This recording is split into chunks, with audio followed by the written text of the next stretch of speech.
السلام علیکم ویورز، حضرت محمد مصطفیٰ صلی اللہ علیہ وسلم کی پسندیدہ غذائیں اور ان کے فوائد۔ اللہ تعالیٰ نے زمین پر انسانوں کے لیے بے شمار نعمتیں عطا کی، جن میں بہت سی ضروریات زندگی، جن میں خوراک، پانی، پناہ گاہ اور خدا کے دیگر قدرتی تحفے شامل ہیں۔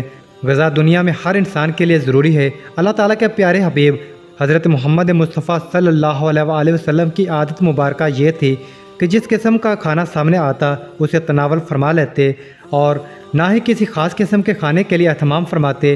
ہمارے حضور نبی محمد صلی اللہ علیہ وسلم ان غذاؤں کو ان کے ذائقے اور فوائد کی وجہ سے بہت پسند فرماتے تھے۔ دودھ رسول اللہ صلی اللہ علیہ وسلم کی پسندیدہ غذا رہی ہے۔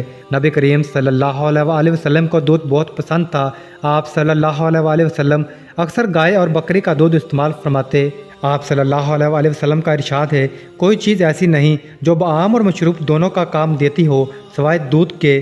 حضرت صہیب رضی اللہ تعالیٰ عنہ سے روایت ہے کہ رسول اللہ صلی اللہ علیہ وسلم نے ارشاد فرمایا، تم لوگ گائے کے دودھ کو اپنے لیے لازم قرار دے دو، کیونکہ یہ شفا بخش اور اس کا گیت دوا ہے۔ فوائد: حضرت انسان کے لیے ایک مکمل غذا ہے اور اس سے بہتر شاید ہی کوئی غذا ہو۔